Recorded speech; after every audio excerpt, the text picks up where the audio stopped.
மேஷ ராசிக்காரர்கள் கடந்த 2025 ஐந்தாவது மாசத்திலிருந்தே ஒரு விதமான ஒரு அழுத்தத்தையும் தாமதங்களையும் தடைகளையும் பார்க்க ஆரம்பிச்சிட்டீங்க. இப்போ 7.5 சனியோட தாக்கம் தொடங்கி அது கிட்டத்தட்ட ஜென்ம சனியை நோக்கி போயிட்டு இருக்குது. இப்படி இருக்கக்கூடிய நிலைமையில இந்த வருடம் 2026 6வது மாசம் குரு பயிற்சி நடக்க போகுது. ஸோ குரு உச்சமாகி உங்களோட ராசிக்கு 8, 10, 12 இந்த இடங்களை பார்க்க போறாரு. ஒரு மிகச்சிறந்த குரு பயிற்சி இது.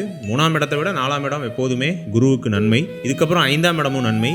ஸோ இதை பத்தின சில விவரங்களை இந்த வீடியோல நம்ம டீட்டெயிலாக பார்க்க போகிறோம். இந்த வீடியோ பார்த்தீங்கன்னா ஒரு 4 செக்ஷனாக இருக்க போது. இந்த குரு பயிற்சினால உங்களோட வேலை மற்றும் தொழில் எப்படி இருக்க போகுது மேஷராசியை பொறுத்த வரைக்கும். 2வது பொதுவான பொருளாதாரம், எல்லா வயதினருக்குமான பொதுவான பொருளாதாரம் எப்படி இருக்க போகுது. 3வது குடும்பம், இந்த குடும்பத்தில் குழந்தைகள், திருமண வாழ்க்கை, குடும்பத்தில் இருக்கக்கூடிய சேலஞ்சஸ் அதெல்லாம் எப்படி இந்த குரு பயிற்சினால சரியாக போகுது அல்லது என்ன புது பிரச்சனை வரப்போகுது அப்படிங்கிறத 3வது செக்ஷன்லையும். 4வதுல பொதுவான பரிகாரங்கள், இந்த குரு பயிற்சிக்கு நம்ம மேஷராசிக்காரர்கள் பண்ண வேண்டிய பரிகாரங்கள் என்ன அப்படிங்கிறத 4வது செக்ஷன்ல இந்த வீடியோ முடியுது. ஸோ கடைசி வரைக்கும் பார்த்தீங்கன்னா ஒரு நல்ல புரிதல் கிடைக்கும். அப்படி உங்களுக்கு டைம் இல்லை அப்படின்னா ஒவ்வொரு செக்ஷனுக்கும் டைம் ஸ்டாம்ப் கொடுத்துருக்கோம், நீங்க போய் செக் பண்ணி பார்க்கலாம். டைம் வேஸ்ட் பண்ணாமல் நீங்க வீடியோக்கு போயிடலாம். அதுக்கு முன்னால என்கிட்ட உங்களோட ஜாதகத்தை கொடுத்து தனிப்பட்ட முறையில் ஜாதக பலன்கள் தெரிஞ்சுக்கணும்னு நினைச்சீங்கன்னா கீழே என்னோட வாட்ஸ்அப் நம்பர் கொடுத்துருக்கேன், அதில் என்ன நீங்க தொடர்பு கொள்ளலாம். வாங்க இன்னைக்கு வீடியோக்கு போகலாம்.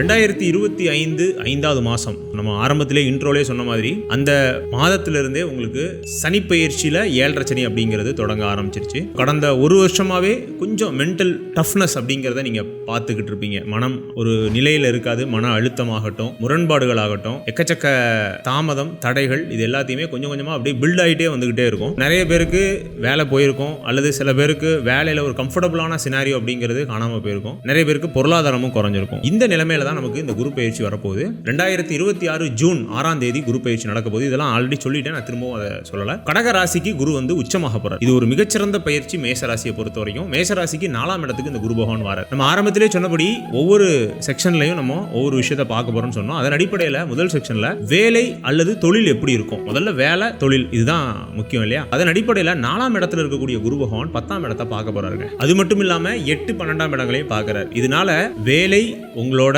தொழில், இந்த மாதிரியான உத்தியோகம் சார்ந்த விஷயங்கள்ல பெரிய பெரிய வெற்றிகளை இந்த குரு பயிற்சி கொண்டு வந்துரும். அதுக்கு நம்ம என்ன செய்யணுங்கிறத நான் கடைசியா சொல்றேன். ஃபர்ஸ்ட் இந்த 4ஆம் இடத்து குரு 10ஆம் இடத்தை பார்க்கறதுனால வேலை இல்லாத, அதாவது நீண்ட நாள் வேலையில பிரச்சனைகள் இருக்கு அல்லது வேலை போயிருச்சு, வேலையை விட்டு தூக்கிட்டாங்க, இந்த மாதிரிலாம் இருக்கும் இல்லையா. ஏன்னா இப்போ நிறைய கம்பெனிஸ் வந்து லே ஆஃப் பண்ணிட்டு இருக்காங்க. இந்த ஏஐ மாதிரியான விஷயங்களின் மூலமா ஐடி எம்ப்ளாயிஸ், நிறைய வேற பிரைவேட் ஜாப்ல கூட எக்கச்சக்க லே ஆஃப் நடக்குது. இதனால இந்த மாதிரியான இந்த வேலை இழந்த நபர்களுக்கு, மேஷராசிக்காரர்களுக்கு இந்த வருடம் குறிப்பா 2026 ஜூலைல இருந்தே வேலைகள் ஒன்னொன்னா கிடைக்க ஆரம்பிக்கும். அதே மாதிரி தொழில் பண்ணிட்டு இருக்கக்கூடிய மேஷராசிக்காரர்களுக்கு கொஞ்சம் டஃப்பான இயர்ஸ் தான் 26, 27, 28 மூணுமே. நம்ம என்னதான் அந்த குரு பயிற்சியை மட்டும் வச்சு சொன்னாலும் பெரிய அளவுக்கு பணம் முடக்கி பண்றதுக்கு நான் அடுத்த ஒரு 3 வருஷமே உங்களை கண்டிப்பா சஜஸ்ட் பண்ண மாட்டேன். வேலையில கூட நமக்கு வந்து சின்ன சின்ன ஒரு ஆதரவு, ஏன்னா அந்த இடத்துல வேலை பார்த்துட்டு நம்ம வெளியில வந்துடுறோம். ஆனா தொழில் அப்படி கிடையாது இல்லையா. நம்ம சொந்த பணத்தை போட்டிருப்போம், நைட்டு 12 மணிக்கு ஃபோன் பண்ணாலும் நம்ம எடுக்கணும். ஸோ இந்த மாதிரி எக்கச்சக்க பிரச்சனைகள் இருக்குது. அதனால 26, 27, 28 இந்த குரு பயிற்சியும் நம்ம கணக்கில் எடுத்துக்க கூடாது. 26, 27, 28 இந்த 3 வருஷமே நீங்க பெரிய அளவுக்கு இன்வெஸ்ட் பண்ணக்கூடாதுங்கிறதா நான் சஜஸ்ட் பண்ணிட்டு இருக்கேன் எல்லா மேஷராசிக்காரர்களும். இதுல இன்னொரு விஷயம் என்ன அப்படின்னா, இந்த குரு உச்சமாகிறதுனால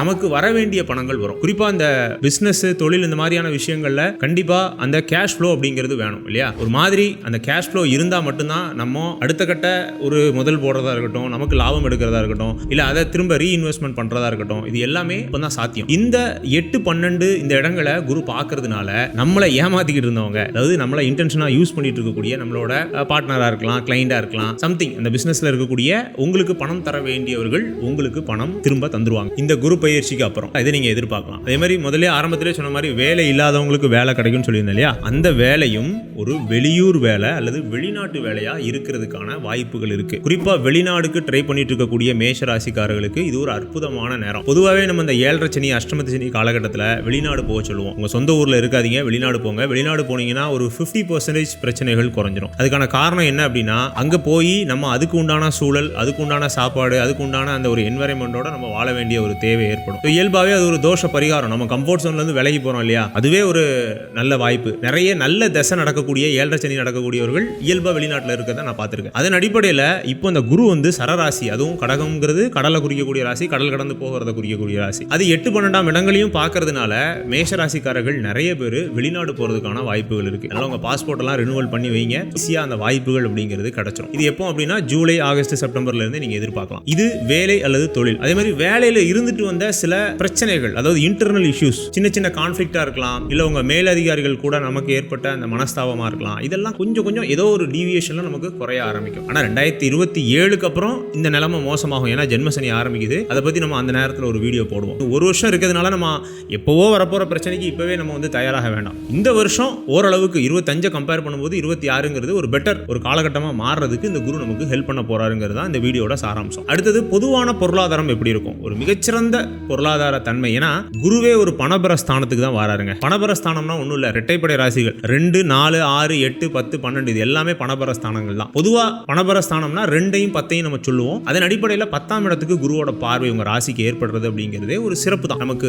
இயல்பா வரவேண்டிய பணங்கள் வந்துடும். நான் தொழில் அமைப்புகளில் சொல்லும் போதே சொல்லியிருந்தேன், நீண்ட நாளா நமக்கு தாமதத்தை கொடுத்துட்டு இருந்த அந்த பொருளாதார வரவுகளை இந்த குரு பயிற்சி வாங்கி கொடுத்துரும். அதாவது கிளியர் பண்ணி விடுங்க. இந்த குரு உச்சமானா என்ன ஒரு நன்மை அப்படின்னா, மேஷ ராசிக்கு உங்களோட பாக்கியாதிபதி ஃபர்ஸ்ட், அப்புறம் அபண்டன்ட் வெல்த்தை குறிக்கக்கூடிய 12ஆம் அதிபதி அவர் 4ஆம் இடத்துல இருந்து 8, 10, 12ங்கிற இன்னொரு பணபர ஸ்தானத்தை பார்க்கக்கூடிய அல்லது தொடர்பு கொள்ளக்கூடிய ஒரு சூழ்நிலை வந்துருது. இது ஹெல்த் ரிலேட்டடா கொஞ்சம் பிரச்சனைகள் இருக்கு, அதை நம்ம அந்த செக்ஷன்ல பார்ப்போம். ஆனா இது பொருளாதார அடிப்படையில் எல்லா வயதினருக்குமே, நீங்க இப்பதான் காலேஜ் முடிச்சிருக்கீங்க, இப்பதான் ஒரு வேலையில ஜாயின் பண்ணிருக்கீங்க, இல்ல ஆல்மோஸ்ட் நீங்க ரிட்டையர்ட் ஆக போறீங்க, இல்ல ரிட்டையர்ட் ஆயிட்டீங்க, இந்த மாதிரி எல்லா வயதினருக்குமே இந்த குரு பயிற்சி அப்படிங்கிறது சாதகமான பொருளாதார தன்மைகளை ஏற்படுத்தி கொடுத்துரும். அதனால நீங்க என்ன செய்யணும் அப்படின்னா, நமக்கு வரவேண்டிய பொருளாதாரத்தை நம்ம மீட்கிறதுக்கான முயற்சிகளை நீங்க எடுக்க ஆரம்பிக்கணும். இந்த ராசி பலன் பார்க்கறதுக்கான சாராம்சமே அதுதான். அதாவது இந்த இடத்துல எதுவுமே மேஜிக்கோ இல்ல எதுவுமே மிராக்குலோலாம் கிடையாது. ஒரு நல்ல நேரம் இருக்குதா, ஒரு நல்ல பாதை கிடைக்குதா, நான் ஓட ஆரம்பிச்சிருவேன், நான் அந்த முயற்சி எடுக்க ஆரம்பிச்சிருவேன் அப்படிங்கிறதுக்கான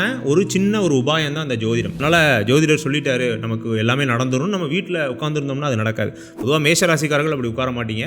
ஏன்னா மேஷம் எப்போதுமே உழைச்சிக்கிட்டே இருக்கும், எப்போதுமே ஓடிக்கிட்டே இருக்கும். அந்த ஒரு சுறுசுறுப்பும் அந்த தன்னம்பிக்கையும் கான்ஃபிடென்ட்டும் விடாமுயற்சியும் தான் உங்களோட சொத்து.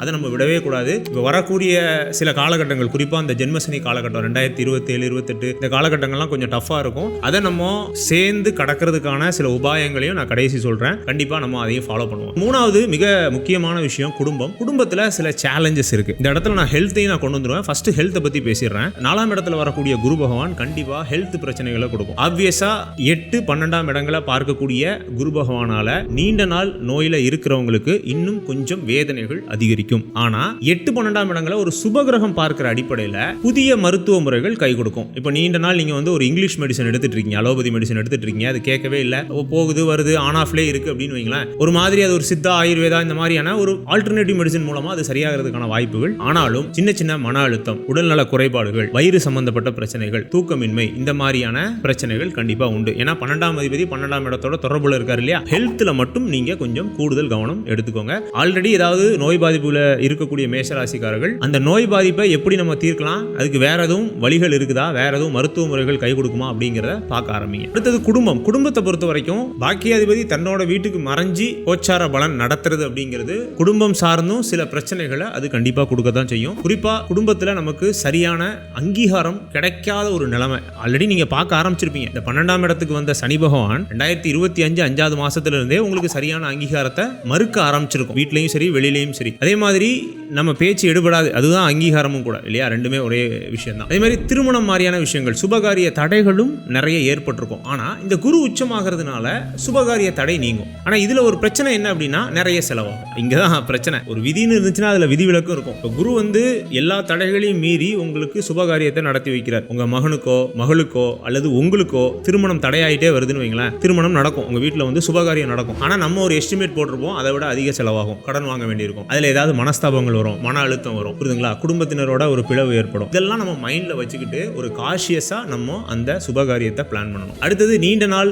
சண்டை போட்டுட்டு இருக்கக்கூடிய தம்பதிகளுக்கு, குழந்தை இல்லாத தம்பதிகளுக்கு எப்படி இருக்கும்? இது ஒரு நார்மல் தான். இது வந்து நான் மிராக்கிள் மாதிரி மாறிடும்லாம் சொல்ல முடியாது. ஏன்னா 4ஆம் இடம்ங்கிறது ஆதிபத்திய விசேஷம் இல்லாத ஒரு இடம். குருவுக்கு உச்சம்ங்கிறது மட்டும்தான் நன்மை. இதுக்கப்புறம் 5ஆம் இடத்துக்கு போகும்போது இந்த பிரச்சனைகள் சரியாகலாம். ஆனா அந்த நேரமும் ஜென்ம சனி வந்துருது. அதனால இன்னும் 2 வருஷம் நீங்க தான் அமைதியா போகணும், வேற வழி கிடையாது. குழந்தை இல்லாத தம்பதிகளுக்கு 2 பேரோட ஜாதகத்தை அனலைஸ் பண்ணணும். குரு உச்சம்ங்கிறதுனால பொதுவா நமக்கு வந்து நிறைய பேருக்கு, மேஷராசிக்கு மட்டும் இல்ல 12 ராசிகளுக்குமே குழந்தை பிறக்கிறதுக்கான, குழந்தை ஜனிக்கிறதுக்கான வாய்ப்புகள் அதிகம். இது கடகராசியில குரு சஞ்சரிக்கும் போது மட்டும் இல்ல, இதுக்கப்புறம் வரக்கூடிய சிம்ம ராசி குரு குருவும் நிறைய குழந்தைகளை கொடுக்கும். இதுக்கான காரணம் என்ன தெரியுங்களா? கடகத்துல குரு உச்சமாவாரு, சிம்மத்துல குரு காலபுருஷ தத்துவத்துக்கு 5வது ஆதிபத்திய விசேஷம் பெற்று இருப்பார். புரியுதுங்களா? அதனாலதான் இந்த 12 ராசிகள்ல சிம்மமும் கடகமும் எப்போதுமே குருவுக்கு ரொம்ப பிடித்த ராசிகள். இந்த 2 ராசிகள் இருக்கும்போது மேஷ ராசிக்கு நிறைய நல்லது தான் நடக்கும். ஈவன் 7 சனி அஷ்டமத்து சனி நடந்தா கூட நிறைய நல்லது தான் நடக்கும். அதனால நீங்க எதை பத்தியுமே கவலைப்பட வேண்டாம். நீங்க பாட்டுக்கு உங்க வேலையை மட்டும் பார்த்துக்கிட்டு இருந்தாலே போதும். அடுத்தது கடைசியா பரிகாரங்கள். பொதுவா இந்த குருவுக்கு தனியான பரிகாரங்கள் அப்படிங்கிறது நீங்க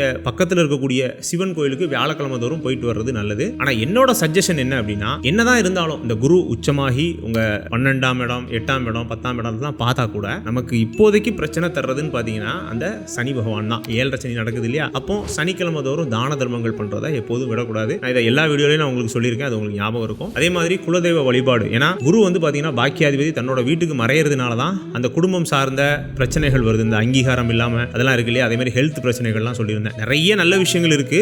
ஒரு 10 to 15% மட்டும் இந்த குரு பயிற்சினால நமக்கு பிரச்சனைகள் இருக்கு. அதை தீர்க்கணும் அப்படின்னா குலதெய்வ வழிபாடு மட்டும் பண்ணிட்டு வாங்க. அவ்வளவுதாங்க இந்த வீடியோ. இந்த வீடியோ பிடிச்சிருந்துச்சுன்னா லைக் பண்ணுங்க, பிடிக்கலன்னா டிஸ்லைக் பண்ணுங்க. இந்த வீடியோ தொடர்பான ஏதாவது சந்தேகங்கள் உங்களுக்கு இருந்துச்சுன்னா கீழே கமெண்ட் செக்ஷன்ல கமெண்ட் பண்ணுங்க. என்கிட்ட உங்களோட ஜாதகத்தை கொடுத்து தனிப்பட்ட முறையில் ஜாதக பலன்கள் தெரிஞ்சுக்கணும்னு நினைச்சீங்கன்னா கீழே என்னோட வாட்ஸ்அப் நம்பர் கொடுத்துருக்கேன், அதில் என்ன நீங்க தொடர்பு கொள்ளலாம். மீண்டும் இதே போன்றதொரு நல்ல வீடியோவில் நான் உங்களை சந்திக்கிறேன். அதுவரை உங்களிடமிருந்து விடைபெறுவது உங்கள் லட்சுமி நாராயணன். நன்றி, வணக்கம்.